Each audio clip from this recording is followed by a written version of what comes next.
We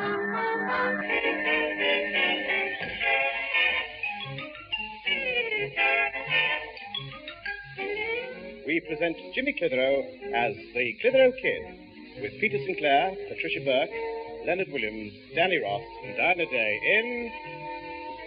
The Day I Told the Truth.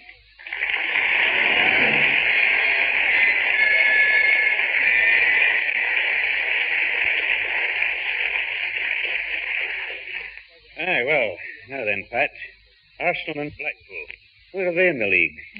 Blackpool are 5 places higher than Arsenal, Father. Well, they scored 7 against Wolves recently, and I seem to remember Arsenal only drew at home to Chelsea. Pat, where's Chelsea? I know that. It's where the pensioners live. All right. Well, I've been 10 minutes trying to tell you about the nature ramble at school today, looking for signs of spring, and we were crossing some wasteland when I saw it. So what? It was a bush, and everybody said they'd never seen one like it. And I was the one who saw it, me, Nature Boy himself.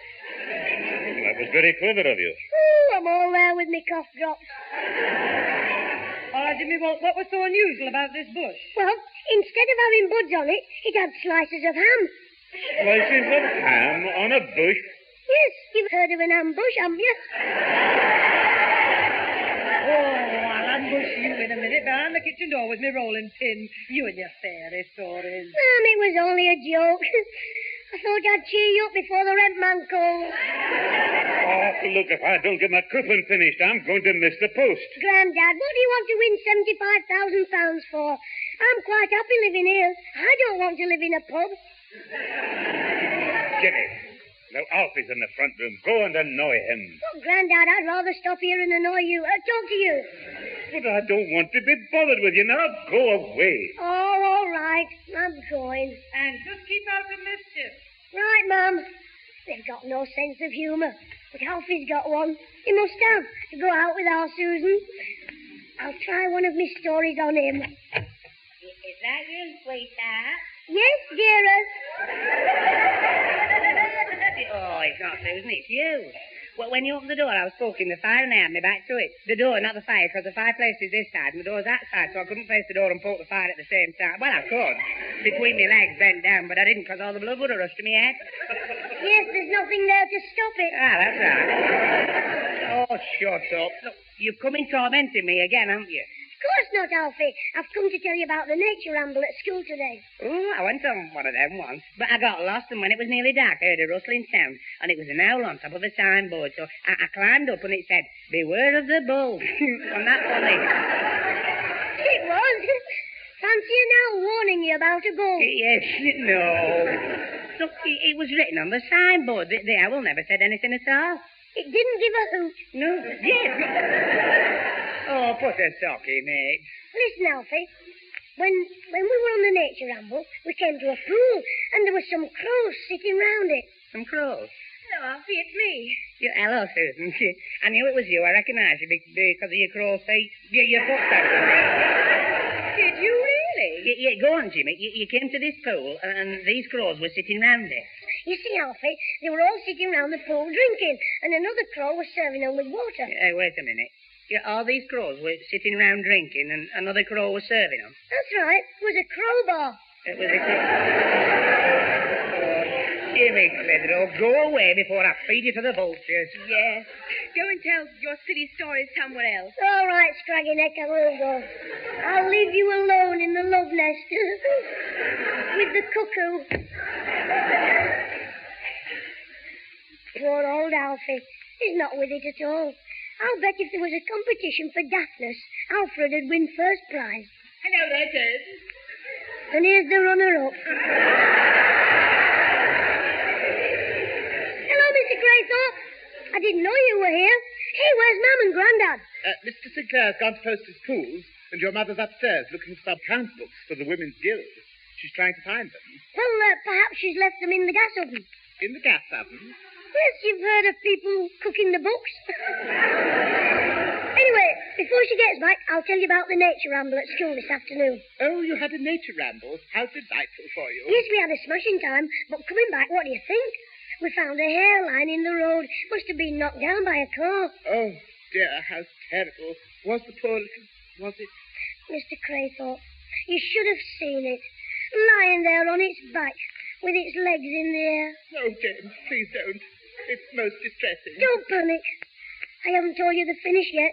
Just when we were wondering what to do, a man came up in a car. He must have been a vet, because he poured some stuff out of a bottle down the hare's throat, and it jumped up and ran off as right as rain.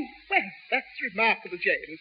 I wonder what the stuff was in the bottle. Oh, I saw the name on the label. Really? What was it? Hair restorer.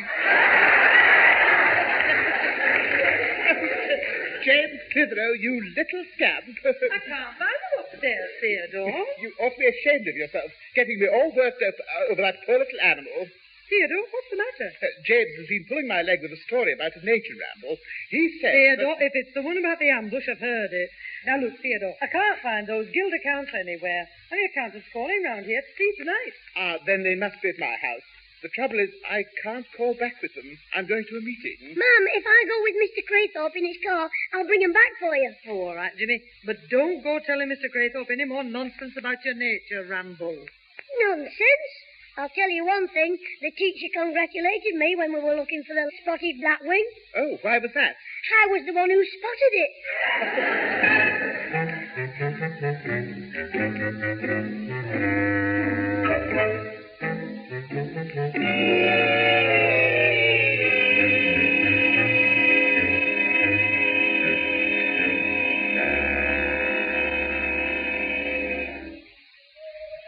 But, Fred, I don't get it. We pinched the watches in Glasgow.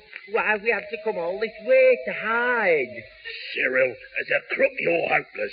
If they weren't too conspicuous, I'd make you wear L plates. We are hiding in this cricket pavilion because it's deserted at this time of the year, and also because my old pal Honest Harry lives in these parts. Now, do try and remember that. I'll do my best, Fred, but don't be too hard on me. I've never been a crook before. This is my first job. Yes, and you're just like another beginner I once knew. He thought he'd disguise himself, and when the cops nabbed him, he was dressed in women's clothes. He had the lot on, right down to the underslip. Well, what made the police suspect him? He forgot to shave his beard off the trip. Now, listen, we're going to hide up here till my pal Honest Harry can help us to get rid of the watches. You see, he's going to fix up the fence. Why, is he a joiner? Cyril, why don't you buy a paper and look in the adverts to see if anybody's found your brains? Now, give me that case and we'll get into that cricket pavilion. But it looks to me like it's locked up. Yes, and that's what you ought to be. They wouldn't leave it open for us, would they? Now, don't worry. If I can't pick the lock, we'll get in through a window. Come on. Don't make a sound. Hey, Mr. Craythorpe, you don't live here. I know that, James. Well, what have we stopped for? Has your big end collapsed? That will do, James. I'm calling on a Mr. Benson to check the details of the meeting I'm attending tonight. Oh, I see. Hey, aren't we near the cricket ground? That's right, James. Mr. Benson's house overlooks it. Does it? Hey, Mr. Craythorpe, if you introduce me to Mr. Benson and he liked me, I'll bet I could watch the cricket every Saturday morning for nothing. I could even watch the morning's play lying in bed. You stay in the car, James. I shall only be a moment. Right, Mr. Craythorpe. There he goes. I'll do a John Arlott commentary on him. And now he goes up to the edge of the pavement. He looks right, then left, then right again, then left again, then right, left, left. Any time now I expect his head to drop off. Wait a minute, though. What are them two fellas doing? Hey, they're trying to get in the cricket pavilion. Oh, heck. Hey, they must be burglars. That's what they are, burglars. I must tell Mr. Craythorpe. Oh, I wish he'd hurry up and come back. Honestly, Mr. Craythorpe, it was just after you gone. There were two men, and one of them had a case. Yes, James. Perhaps there were a couple of vets looking for sick animals to cure. On the cricket ground? Oh, yes. You often get a lot of ducks there. Mr. Craythorpe, I'm serious. We'd better go and tell the police. Oh, better still, why not send for Inspector Maigret? But I'm telling you the truth. I'll bet you any money you like they were burglars. Really, James? Well, I'm calling again at Mr. Benson's tomorrow night at 7. And so if I find that someone has stolen the cricket pitch, I'll phone the MCC immediately.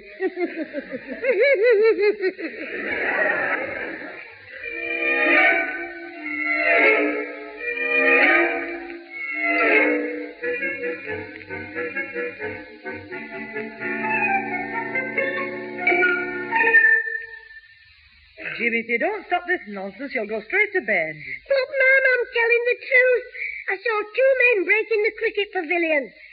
Grandad, you believe me, don't you? Oh, why, Jim? But they wouldn't be burglars. Just a couple of test cricketers getting in some secret practice at the nets. What, in the pitch, Doc? Oh, aye, they often do it. They use whitewashed bats, a luminous ball, and the stumps of candles on the top. Oh, turn it up, Grandad. Yeah, he's right, Jim. And so that they know when they've hit a 4, they mark the boundary out with glowworms. Very funny, Mr. Whittle. And I suppose if they can't see each other, they all go in the bar and get lit up. Now that'll do, Jimmy. It's obvious that Mr. Whittle's not falling for your story either. Too right, I'm not. If you ask me, Jim, it's just another fragment of your imagination. It's no good, Jim. Nobody will believe you. You see, you've overdone it with the furry stories. Like that kid who cried wolf. Who do you mean, Little Red Riding Hood? No, Jim. It was a lad who was always scaring people by kidding them there was a wolf about when there wasn't. You see, he did it so much, people stopped taking notice of him and turned a deaf eye. Because they thought the wolf didn't exist. It was only frictional. Then, one day, the lad was out having a stroll when suddenly he was confronted by a huge, snarling wolf. Oh, you mean like me when I meet Ozzy's dad? Jim, will you kindly not interpolate when I'm exposing? Now, the lad stood there, absolutely demobilized. And his knees turned to jelly. Get away. What flavour? Do you mind, Jim? Now, he wanted help. Wolf! Wolf, he cried. But everybody thought he was kidding again. And that's how I ended up as a dog's dinner. And don't forget, Kiddywinkers, you can listen with Mother again at the same time next week. Just you stop it, my lad. And don't bother us with any more of your stories because we just don't want to know. All right, then. You don't believe me, so that's that. But I'll find somebody who'll listen to my story, even if I have to write to Godfrey Wynne.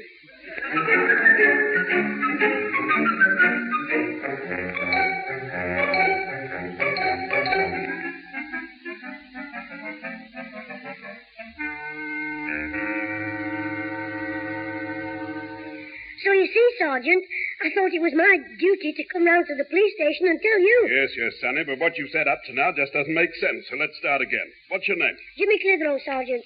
Will I get a reward? Stone me, I don't even know what the crime is yet.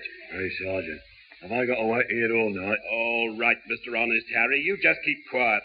I want to know what's going on. You've no right to keep me here. I've got other things to do. Oh, look, mate, I'm sorry if we're keeping you away from your poetry reading class, but the inspector would like to have a cozy chat with you. Now sit down and belt up. I'll write to my MP about this. That's right. You write a letter. It'll probably be delivered in one of the mailbags you'll be making in Dartmoor. Now, you said something about the pavilion at the cricket ground. That's right, it was earlier tonight, and I saw 2 men breaking in, so you better go and catch them. Oh, but don't send the reward through the post. Mum will make me put it in the post office. Look, I must have more information, Sonny. I'm going off duty, Sarge. Is it okay? Oh, it's you, Barnes. Yeah, weren't you on number 7 beat tonight? Oh, that's right. Why? Well, this young lad here says he saw 2 men breaking into the cricket pavilion down Cedar Grove. What? I never saw anything suspicious. Perhaps it was when you were in the doorway having a smoke. Warm. Now, look, Sonny. Now, look, I checked that flip. Oh, it's you. What? Oh, heck, it's Dozy down. I mean... Barnes, do you know this lad? I know him all right, and the rest of his mob. If this lad's been telling you a story, don't believe it. Him and his pals have told me dozens of them. Well, we We're just trying to help you to keep cheerful while you're tramping round the street. Aye, I know. You had me in stitches the other week when you told me one of the animals had escaped from a circus on the fairground. What about it? When I got there, I found it was a flea circus. Well, we did say you might not need your handcuffs. Oh, then there was the little matter of the battered, lifeless body in Wilson's arcade. That turned out to be a guy on bonfire night. Yes, but... Not to mention the bloke with his chimney on fire. That was the ship getting up steam down at the docks. Ozzy thought of that, not me. And the man who pinched a big gold necklace. It was the mayor with his chain of office on. Well, now we've had a good laugh. How about catching those crooks? If you don't clear off, you'll catch a cold sitting in a draughty cell. But these two crooks, what about them? Oh, just clear off. If you're not out of here in 10 seconds, I'll take you down to the kennels and give you to the bloodhounds to play with.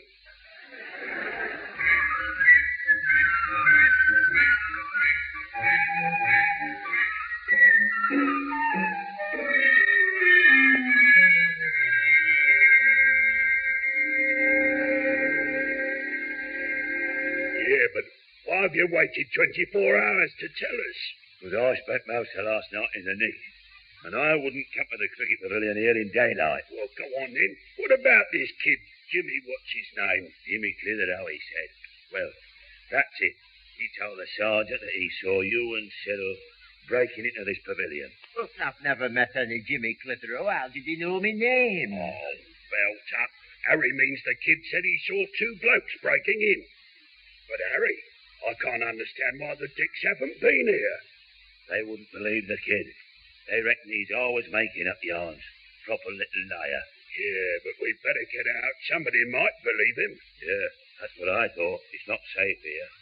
But the only place left is my house. I didn't want to risk that, but there's no help for it. I'll give you the key. Go in and get down in the cellar. I'll put blankets and a couple of candles down there. And you can keep there for the night. You're a pal, Harry. We won't forget you. Oh, I'll see to that. I want another tenner each from using my place. You what? Why, you perishing robber. 10 quid for one night? We only paid 10 and a ton of bed and breakfast at that cap on the A1.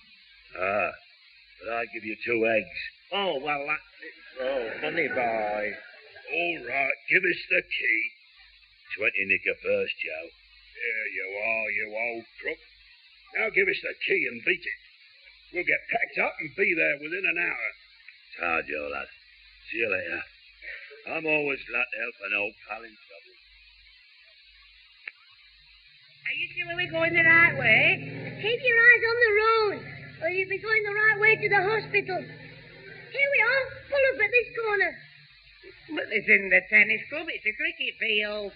That's where we're going, in the cricket pavilion. You said Susan wanted me to pick her up after the meeting of the tennis club committee. But why would they hold it in a cricket pavilion? Well, the tennis club's closed for the winter. Oh, of course, I never said.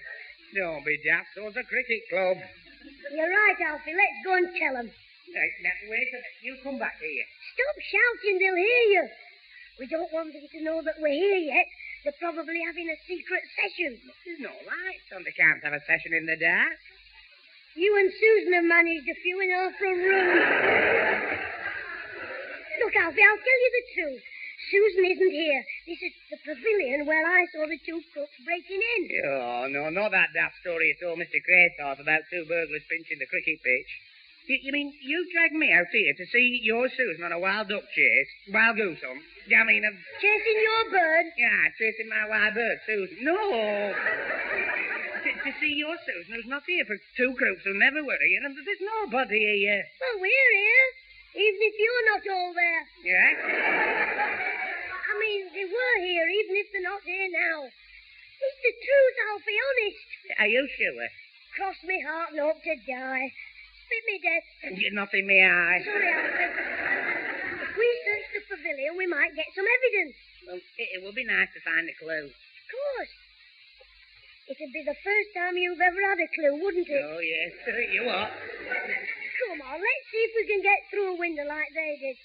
I wish we'd done this last night when they were here. You cleaned up everything we touched, Cyril. Oh, yes, Fred. I've wiped everything with a cloth and tidied the things away in the cupboard like you said. Good. Let's go. Bring the case. What case? The case with the watches in it that we nicked. I haven't got it. You must have... Oh, I'm tidy that away in the cupboard as well. You do like a good laugh, don't you, sir? Oh, yes. Well, come here and I'll kick you on the funny bone. Now, open the cupboard and get that flipping case out. I can't. The cupboard's locked. Oh, give me strength. On my ankles while I try to open it. Cyril, there's somebody outside. It's awful, look. I think it's locked. What's he doing? I think he's trying to get through the window into the next room. Come on, but don't make a sound. That's it. Now, hold my ankles tight. Hold me. Oh. I've got cramp in my foot. Oh, help, I'm falling. I've got you, hang on. Cyril, grab that side of the window. Right, Fred. I'll take off the catch, and when I say right, pull the window down. Okay, Fred. Now, hold me tight while I try and hold this gap. Don't worry, I've got you. You can't fall. Right. I was wrong, Rob. Stop moving and give me a hand up. Here you are. Thanks, Alfie. Now lift me up. You're not Alfie. Oh, let go. Help. Come in. Oh, get off me. Oh, my stomach. Oh, Alfie, you clot. You put your knee right in my rhubarb and custard. If you two move, I'll cosh you. Cyril, get something to tie him up with. We'll have to have a little talk with our visitors. Right, Fred. I saw some string in the other room. Well, for once you were telling the truth, Jim, about seeing two crooks. What was that? Seen two cooks at school. Cooking the dinners. Just a minute. Is your name Jimmy Clitheroe? Oh, me? Jimmy Clitheroe? Clitheroe. Oh, I'm, Ozzy Higginbottom. Aunt Alfie. Yes, Jimmy. You hold me back, folks. Let's have your cap, my lad. No, it won't fit you. Your head's too big. I mean, Mum says I mustn't let me cap because I might come home with more in it than I went out with. Come here. Oh, so you're not Jimmy Clitheroe, but you wear his cap. Yes, I'm stretching it for him. All right, just keep quiet. Here's the strings, Fred. Shall I start tying them up? Yes, feet and hands, and make sure the knots are good and tight. Right, Fred. I've got the case now so we can go. Yeah, not yet. We've got to sort out those two in there. But they're tied up. I know, but we've got to make sure they don't start yelling till we're clear. I don't want to gag them in case they're left here too long. We'll frighten them into keeping quiet for an hour or so. How? Look, I'm a killer, a gangster, see? Are you, Fred? No, you knucklehead. But I want them to think that. I'll pretend to be going to do 'em in, and you plead for 'em because you're soft-hearted, see? Oh, do you think they'll believe it? Why not? They can see you're soft in the head. Come on. And when we leave, I'll pretend one of us is staying on guard. It's no use being soft, Cyril. They've got to be finished off. Hey, what's that? Finish you off. You two. I can't stand squealers. Cyril, lend me your razor. No, please, I'm too young to shave. I mean to die. Don't you worry, Jimmy. They don't do anything to us. You can't frighten me. No. Come out, Mother! Your Darby won't kill you. If you keep quiet, I mean. It's no good, Cyril. We can't trust them to keep their mouths shut. Oh, you can't, honest, can't you, Alfie? Yes. We'll keep our closed mouths, mouth traps closed. I'll be numb. Oh, don't worry about him, mister. Whenever he talks, there's only him listening. Well, if I thought you wouldn't shout, I might leave you in one piece. Oh, I promise you I won't shout. And if he opens his mouth, I'll stand on it. All right, I'm going. But Cyril here will be in the other room on guard. Come, Cyril. Okay, Fred. It's lucky for you, Fred's like me. Soft steady. Well, Alfred the Great, A right mess you've got us in. Me? You were the one who brought us here. Yes, I did all the brain work. I found the crooks, got you through the window, and all you had to do was to jump on 'em and knock 'em out, like the bloke on Wells Fargo, Jim Hardy. Yeah, well, I can't fight like Jim Hardy. You couldn't even fight like Laurel and Hardy. Look, we've got to get free before Yogi Bear and Boo Boo come back with that razor and play noughts and crosses on your Adam's apple. Oh, dear. Don't talk like that. Look, while your teeth are chattering, put them on this string that's round my hands. Go on, bite it. Oh, I couldn't. No, some people don't like chalk scraping on blackboards. Well, I can't bear chewing strings. They come back, you'll be eating boot. Come here, I'll bite through yours. All right. Here. Can you manage? Yes, if you keep still. Now hold the string tight. Ow, you bit my hand. Oh, it's no use. We'll be here forever. Oh, don't give up. Somebody might come along here. Yes, when the cricket season starts. Wait a minute, let's have a look at your watch. Come here. It's 6:30. Good. And what about it? Mr. Craythorpe was going to the house next door at 7 o'clock tonight. He'll stop his car outside here. Get me up to the window and I'll shout when I see him. Well, I can't lift you with my hands tied. Bend down and I'll get on your shoulder. All right, come on, but be careful. Right. Bend your head more. Right, I'm on. Now stand up. Up, hey, up. Oh, you're heavier than I thought. Careful, don't wobble. I'll grip your neck with my legs. Keep it tight, hold up again. Right. Stop squawking. Press your head against the wall and stand up. Oh, Jim, can I have a rest? My back's killing me. If you collapse now, I'll kill you. Must be nearly 7. I never thought I'd get this window open the way you were wobbling. You were like Tessie O'Shea doing the twist. Very funny. Hey, up, there's a car coming. Yes, it's Mr. Craythorpe's all wrecked. Either that or Genevieve's making a comeback. Mr. Craythorpe! Mr. Craythorpe!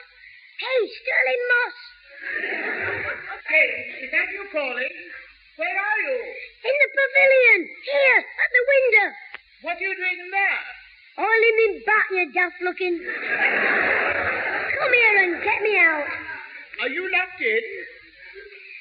Quiet. Just give me a pull out of this window. Grab hold. Ow, my neck. Take it easy. Keep your mouth closed while I stand on your head. I got you now. Lean forward. Careful. Don't drop me. I'm my mother's only son. There, down you come. Oh, James, your hands are tied. I know. Undo them and then climb through the window and unfasten Alfie. Don't be silly. I'll go round to the door. If you do, you'll meet a bloke with a knife who'll sharpen your head. What do you mean? Get through the window and Alfie'll tell you while I get the police. Hurry up. If that bloke comes back before you and Alfie, you'll have to fight him on your own. And you'll feel daft tomorrow going to work with your head tucked underneath your arm.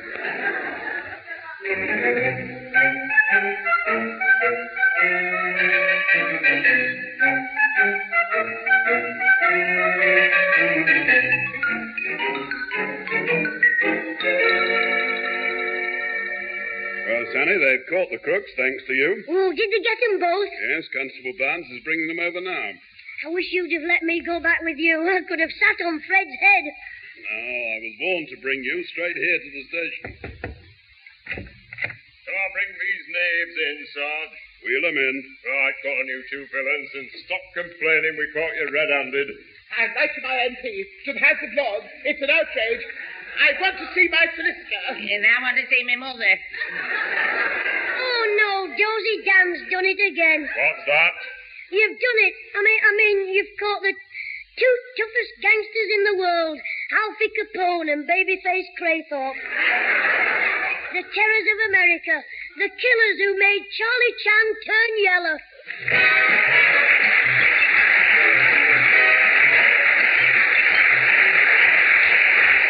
Those involved with the Clitheroe Kid this week were Peter Sinclair's grandfather, Patricia Burke as mother, Leonard Williams as both Theodore Craythorpe and Harry Whittle, Danny Ross as Alfie Hall, and Diana Day as Susan. Also appearing were Michael Brennan, Tony Melody, and Brian Truman. The recorded program, written by James Casey and Frank Roscoe, was produced by James Casey and starred Jimmy Clitheroe as the Kid himself.